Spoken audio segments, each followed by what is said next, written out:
Vous le savez maintenant, je suis fan de films d'animation japonais. Il y a eu Nicky Larson Private Eyes que j'ai beaucoup aimé. Il y a eu aussi Perfect Blue que j'ai trouvé très sympa, franchement même excellent, j'ose le dire. Akira, bien évidemment, je l'ai vu, il est aussi excellent. Les Enfants Loups à Miyuki qui à chaque fois me fait pleurer. Your Name qui est magnifique, Les Enfants du Temps. Et j'en passe. Les films d'animation japonais, il y en a beaucoup. Tant mieux. J'avais un peu peur de choisir entre lui et Deathstroke. Et je pense que vous avez fait le bon choix. Non pas que Deathstroke a l'air nul, j'ai juste regardé quelques extraits, mais l'animation elle est hideuse. Enfin bon, on n'est pas là pour parler de Deathstroke, on est là pour parler du film Les Mondes Parallèles. Alors je sais pourquoi tu as choisi ce film. Bah déjà premièrement parce qu'il n'y a rien au cinéma qui m'intéresse en ce moment, je suis désolé. Mais c'est vrai. Par contre, à partir de la semaine prochaine, voire après, ça va peut-être revenir, on verra. Et aussi parce que, c'est un film qui venait de sortir en DVD Blu-ray, que je devais voir à la base au cinéma, mais le confinement est tombé à ce moment-là. Donc je me suis dit, pourquoi ne pas le regarder et en parler? Alors oui, c'est un film de 2019 à la base, parce qu'il est sorti en 2019 au Japon. Mais chez nous, il est sorti en 2020. Donc, qu'est-ce que ça raconte? Shin est un garçon ordinaire qui rencontre un jour Jin qui lui ressemble étrangement et qui dit venir d'un autre monde. C'est alors qu'il lui dit sa mission, qu'il est à la recherche du double de la princesse de son monde, afin de la tuer et de faire en sorte que le pouvoir revienne au peuple. En gros, c'est l'histoire de ce film. Et qu'est-ce que j'ai pensé de ce film? Je suis très divisé. D'un côté, j'ai pas détesté, il y a vraiment des bonnes idées dans ce film par rapport à la SF, et de l'autre, il y a vraiment des mauvaises idées. En fait, je pense que je suis divisé, mais je suis plus dans le négatif que dans le positif cette fois. Donc, je vais commencer par le positif. Concernant le côté positif, on parlera d'abord des personnages avec Shin. Shin qui vit solitaire depuis la mort soudaine de sa mère, et ça peut se comprendre avec ce qu'il a vécu. C'est un jeune homme assez mystérieux, mais que tu as envie de connaître, et plus tu apprends à le connaître, plus tu te dis, ce serait bien qu'il réussisse. Enfin, du moins qu'il ait envie qu'il réussisse de faire ce qu'il a envie, parce qu'il ne sait pas ce qu'il a envie maintenant que sa mère est morte. Et en soi, ça peut se comprendre. Sinon, c'est aussi un personnage assez attachant, malgré son côté solitaire qui veut pas se confier. Mais qui se comprend étant donné qu'il a traversé des choses extrêmement difficiles. On a aussi Kotori Izumi, l'ami d'enfance de Shin, qui est là pour lui depuis longtemps, bien avant la mort de sa mère, qui est secrètement amoureuse de lui aussi, et elle essaye de sortir avec lui, mais sans forcer les choses, c'est pas quelqu'un qui à tout prix en mode « sors avec moi, je m'en fous si ta mère est morte ». Non, c'est une fille attachante qui fait de son mieux pour aider Shin. C'est un bon soutien. Et elle a son rôle à jouer aussi par rapport à ce qui se passe dans ce film. Honnêtement, je l'aime bien. C'est un peu le cliché de la fille, vous savez, qui est pas forcément utile, mais qui est quand même attachante. Même pas en fait, parce que là, elle est utile. Elle a un rôle à jouer par rapport au soutien qu'elle apporte à Shin. Ensuite, on a Jin, donc, qui est le double de Shin dans l'autre monde, qui est un rebelle qui cherche à tuer le double de la princesse, parce que c'est la solution la plus facile. Et on peut le comprendre. Apparemment, il a perdu ses parents dans l'autre monde, et c'est logique qu'il veuille tuer la princesse. Il la croit responsable de tout ce qui s'est passé, donc concrètement, quand tu le vois là, que tu te mets à sa place, tu te dis « ouais, c'est logique ». Et enfin, on a la princesse Kotoko Izumi, qui est la souveraine de ce monde, enfin du moins du deuxième monde, moi je l'appelle deuxième monde pour éviter de confondre, et qui veut juste faire régner l'ordre et posséder le monde entier. Avec ses hauts conseillers. C'est classique, mais elle a ses petits secrets, donc je vous spoilerai pas ici, mais elle est quand même intéressante sur certains points. Ah, et on a aussi les deux cyborgs Miko et Riko. Pourquoi O et pas A, je ne sais pas, c'est pas moi qui décide. J'ai pas grand chose à dire sur ces deux-là, c'est juste deux soldats bien entraînés qui sont au service de la princesse. Non, vraiment, c'est tout ce que j'ai à dire, il n'y a même pas de réel développement, il y en a un petit par rapport à la découverte du monde des humains, mais à part ça, il n'y a pas grand chose quoi. Donc en fait, ces deux-là, il n'y a pas grand-chose à dire. La relation entre Shin et Kotori, elle est pas trop mal. D'un côté, elle peut être chiante parce que tu te dis « Putain, mais quand est-ce que vous sortez ensemble? Ça se voit que vous vous aimez. » Et de l'autre, tu vois qu'ils essayent de prendre leur temps à cause de ce qu'a traversé Shin. Et en soi, ça fonctionne, je trouve. Parce que, après la mort de sa mère, même après plusieurs années, c'est difficile de s'en remettre. Et encore plus de se confier à quelqu'un. Chose dont Shin souffre, il n'arrive plus à se confier à qui que ce soit, par peur de perdre cette personne. Même Kotori, il l'aime beaucoup, mais il n'ose pas se confier complètement à elle. Et ça se comprend. Mais en soi, ça fonctionne et la relation est assez mignonne à suivre. Les musiques sont franchement géniales. J'ai pas vu qui a fait les musiques, mais elles sont magnifiques. Chaque musique, vraiment, chaque thème instrumental, je le trouve superbement interprété et ça passe très bien avec ce qui se passe à l'image. Donc en termes de musique, c'est très bien. Vraiment, les musiques, C'est d'ailleurs le meilleur point du film. On a une mise en scène pas trop mal pour certains moments, on sent qu'il y a des idées mises par la mise en scène, mais il faudra quand même qu'on en reparle aussi dans la partie négative pour certaines scènes.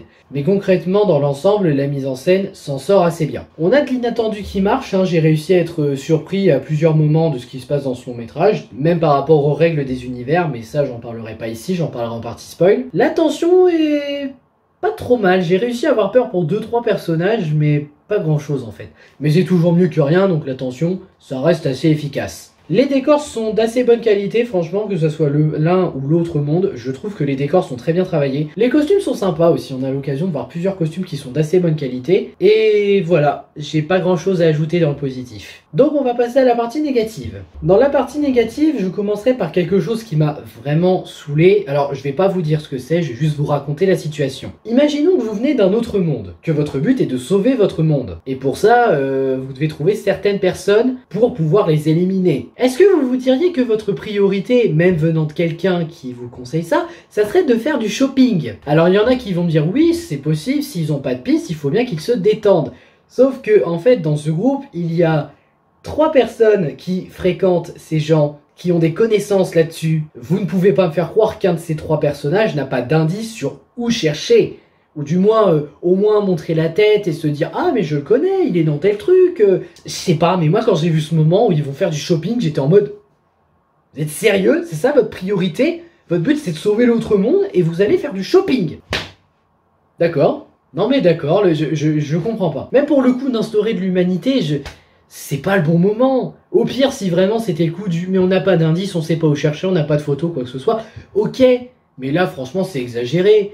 Vous allez me faire croire que parce qu'il se passe rien, parce qu'ils veulent pas collaborer. Non, vraiment, je suis désolé, mais non, cette scène, ça m'a énervé. En termes de stratégie de combat, je vais vous raconter autre chose. Alors encore une fois, je vous dis la situation, je ne vous spoil pas le film en lui-même. Imaginons que vous affrontez quelqu'un de très puissant qui est lié à plusieurs personnes, et que justement, c'est ces liens qui la rendent aussi puissante. Quelle est votre stratégie pour le vaincre? Et bah moi en 5 secondes je peux vous dire ce que j'ai pensé. Je me suis dit, si c'est vraiment ça, pourquoi ne pas chercher les personnes qui sont en lien pour justement s'occuper d'eux et faire que ces personnes deviennent moins fortes? Ce serait la logique. Alors je veux bien après que nos personnages ne soient pas des stratèges de guerre.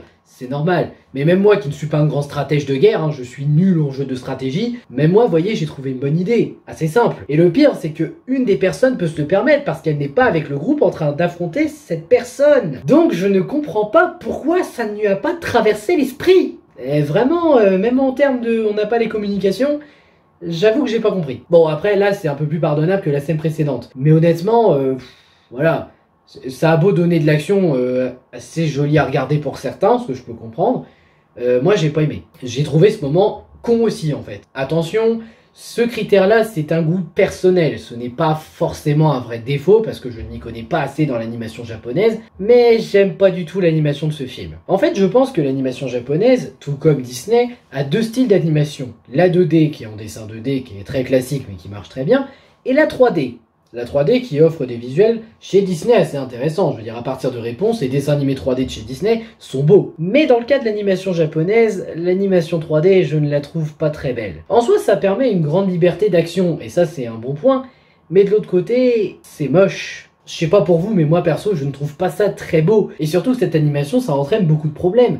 À savoir les émotions des personnages. Si vous voulez qu'on voit vos personnages ressentir des émotions et qu'on les ressente avec eux, la logique voudrait qu'on les voit pleurer, qu'on les voit avoir une réaction triste ou quoi que ce soit. Mais le problème est que nos personnages, je dis que c'est à cause de l'animation, mais en vrai je ne sais pas, c'est peut-être à cause aussi du style graphique ou de l'animateur qui était responsable des dessins, des visages, mais à aucun moment je ne vois les personnages réellement tristes. Si, je mens un petit peu, il y a un moment où j'ai vu Shin triste. Mais uniquement parce qu'il y avait les larmes. Franchement, je me serais fié juste à l'expression comme ça, sans larmes, j'aurais pas compris. C'est quand même pas dur de montrer les émotions d'un personnage en le faisant pleurer, en montrant que les yeux baissent, vraiment que les larmes vont arriver, en montrant qu'il est désespéré par l'expression faciale. C'est facile. Donc je comprends pas cette faute en fait. Oui, je sais que c'est le premier long métrage de la réalisatrice, mais bon quand même pour de l'animation de ce genre, elle a forcément eu de l'aide. Et encore, réalisatrice ça veut pas dire qu'elle a fait les dessins, il me semble. Un dernier moment que je trouve stupide, les monologues de la princesse. Parce qu'en fait la princesse elle a une manie, c'est vu qu'elle est toute seule dans sa salle de trône, elle se dit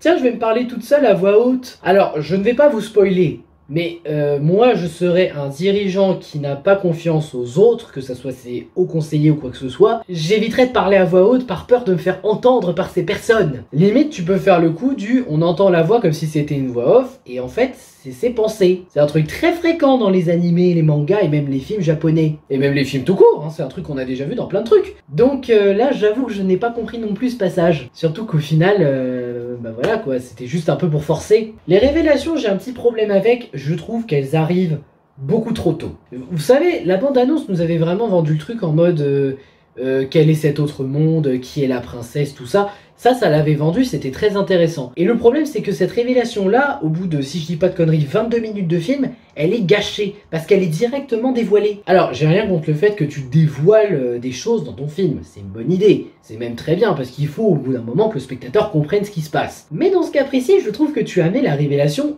trop tôt. Je pense qu'il aurait fallu attendre un peu plus. Attendre au moins d'être à la moitié du long métrage, attendre qu'il se passe tel truc avec tel personnage.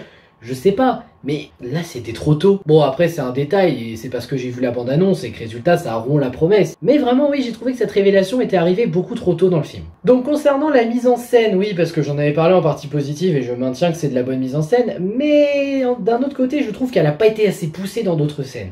C'est un détail hein, mais en fait j'ai l'impression que la moitié a été travaillée en termes de mise en scène, à savoir les scènes importantes, genre l'action, les moments importants, et l'autre moitié tu te dis... Elle est où la mise en scène? Où t'as l'impression qu'il n'y en a pas assez, tu te dis mais il en faut plus, je veux dire il faut des idées plus concrètes. Mais en soi il y avait quand même des idées, c'est juste que bah c'est pas poussé assez loin la mise en scène et c'est dommage. Ça aurait pu être mieux si tout le film avait une mise en scène aussi travaillée. En termes d'émotion, je vais passer pour un sans-cœur mais j'ai rien ressenti. C'est peut-être parce que j'étais pas à fond dans le délire, c'est peut-être pour ça. Mais honnêtement l'émotion elle est pas mauvaise mais j'ai pas ressenti grand chose. La VF est... pas mal pour la principale, mais j'ai beaucoup de mal avec la secondaire. Et je ne sais pas qui font les voix, j'ai pas regardé. Hein. C'était marqué sur le générique de fin, mais j'ai pas regardé. Et par contre, je reconnais un point à la VF que la VO n'a pas fait, c'est de mettre les mêmes voix aux deux personnages doubles. Enfin, au personnage principal et au double. Parce que j'ai remarqué que la VOST n'avait pas fait ça. Ça m'étonne. Pourtant, c'est un choix logique. Je veux dire, si c'est d'un autre monde, c'est le même personnage. Donc on est censé avoir la même voix. Enfin bon, après c'est pas un drame non plus, mais bon. La VF secondaire, je suis vraiment pas fan. Je trouve que les voix ne collent pas toutes au personnage. La principale ça passe encore, mais la secondaire, non. Et enfin le truc que j'ai pas du tout aimé dans le film, les diaporamas. En fait pour vous expliquer, il y a des moments dans le film qui sont montrés en mode diaporama. Il y en a très peu, mais il y en a. Et honnêtement, je trouve que c'est de la fainéantise. Alors je sais que c'est un principe de mise en scène bien utilisé pour montrer un peu comment s'est passé le truc, mais on est en 2020. En 2020, le coup des diaporamas pour montrer que t'es allé faire du shopping, je suis pas sûr que ça soit le meilleur élément. Hein. Même Bleach, le premier film, n'avait pas fait ce coup-là, il me semble. Ça fait un moment que je l'ai pas vu d'ailleurs. Mais vraiment, non, le coup des diaporamas en 2020, ça passe pas. En plus, ça enlève de la vie à l'animation, je trouve ça triste. Concernant la partie spoil, je commencerai par parler de la princesse. Alors il a été prouvé que la princesse en fait obéissait au haut conseiller parce qu'il l'exploitait. Vous voyez pourquoi je trouve ça con qu'elle fasse des monologues à voix haute? Elle sait que ce sont des méchants qui l'utilisent et elle se dit qu'il faut parler à voix haute. Elle s'est foutue dans la merde toute seule. Résultat, elle est exécutée après mais par sa propre faute en fait. Ouais, on peut pas dire qu'elle ait beaucoup de crédibilité en princesse. Hein. Bon, au final, il y a une nouvelle princesse qui prend le relais, plus facile à contrôler parce que c'est une cyborg. Enfin. Mais voilà, donc la princesse en soi a des révélations intéressantes, mais voilà quoi, ça prouve, elle est quand même un peu stupide, excusez-moi de le dire. D'ailleurs, en parlant des moments stupides, c'est surtout lié à la baston finale, mais ça, je vais... Sinon aussi, partie spoil, il y a les règles des univers, parce qu'en fait, les deux univers sont liés, et il faut savoir que si l'un des deux meurt dans un des univers, l'autre meurt avec lui. Ça veut dire par exemple si Shin meurt dans son monde, Jin mourra aussi dans son monde. Ça c'est une règle que... Bah ça a dû être fait dans plusieurs films, je ne m'en souviens plus, parce que j'ai pas vu tous les films du monde, hein. Mais personnellement j'aime bien cette règle. Je trouve que ça rajoute un peu de tension pour les personnages, et justement, c'est assez logique. Les deux mondes sont liés, vraiment liés. Donc c'est un peu normal que si l'un meurt, l'autre meurt aussi. Enfin, partie spoil, je parlerai de la fin du film, parce que je pense que la fin, elle va diviser. Pour vous expliquer, la princesse Kotoko s'est fait tuer après sa trahison, ce qui fait que Kotori est morte aussi, parce que c'était son double de l'autre monde. Et à la fin, Jin et Shin se séparent, Jin reste dans son monde et Shin dans le sien, Jin fait le deuil de la princesse et aurait aimé la connaître, là où Shin retrouve Kotori. Alors, je peux comprendre que ça divise. Il y en a qui vont me dire « Ouah non, la mort, elle est pas assumée. » C'est vrai, la mort n'est pas assumée. Mais en même temps, il s'est passé un truc avant. En fait, Kotori, son corps a été gardé en préservation. Limite, le père espérait, grâce à un espoir, qu'elle revienne à la vie, quand le lien serait brisé, je pense. Et d'ailleurs, la capsule, ça me rappelle beaucoup la femme de Mr. Freeze. Ah non, pas forcément du film, hein, juste la femme de Mr. Freeze. C'est tout. Mais en soi, la revoir à la fin... Je sais pas si c'est une bonne ou une mauvaise idée. D'un côté, c'est une bonne idée parce que ça va avec l'évolution de Shin qui arrive enfin à ouvrir son cœur à Kotori officiellement en lui disant « je t'aime ». Putain, il en aura mis du temps, hein. Mais de l'autre côté, tu te dis, ils ont pas assumé la mort et ça c'est triste. Mais en même temps, fallait faire évoluer le personnage. Est-ce que ça aurait été mieux de laisser Kotori morte et voir Shin essayer de s'ouvrir à d'autres personnes, malgré les difficultés? C'est discutable. C'est aussi en partie pour ça que je sais pas si la fin est bonne ou pas. Je veux dire, je l'aime bien, mais c'est vrai que quand on y réfléchit, elle est bonne ou mauvaise. Difficile à dire. Bref, mon avis sur les mondes parallèles, ça divise. Mais là, ça divise pas dans le sens, il y a les spectateurs qui vont adorer et il y a les spectateurs qui ne vont pas aimer. Non, là c'est vraiment le coup du ça divise pour tout le monde. Dans le sens où il y a vraiment des bonnes choses à retenir, mais il y a aussi des choses assez flagrantes qui te gâchent un peu le visionnage. Et en soi, moi, quand je vois ce film, je me dis, mais je sais pas, franchement je sais pas. Je sais pas si je dois le conseiller ou si je dois dire fuyez-le, parce que d'un côté, encore une fois, j'ai aimé certaines choses, de l'autre, j'ai pas aimé d'autres choses. À vous de vous faire votre propre avis. J'avoue que là, je sais pas trop si je devrais vous le conseiller ou pas. Après, pour la défense de la réalisatrice, c'est son premier film. Le seul truc qu'elle a fait avant, c'est un animé en... même type d'animation d'ailleurs, une espèce de 3D CGI. Et je l'ai pas vu, mais apparemment ça plaît plus que son film. Alors après, pour un premier film, je pense que c'est pour ça qu'elle a des erreurs aussi évidentes. Bref, je sais pas si je dois vous le conseiller ou pas. Vraiment, vous faites comme vous voulez. Mais pour une fois, j'avoue que je ne sais pas si je devrais vous le conseiller ou pas. Sur ce, je vous remercie d'avoir regardé cette vidéo. N'hésitez pas à liker, à partager, à vous abonner et à donner votre avis en commentaire si vous avez vu le film. Et je vous dis à bientôt pour une prochaine vidéo. Ciao!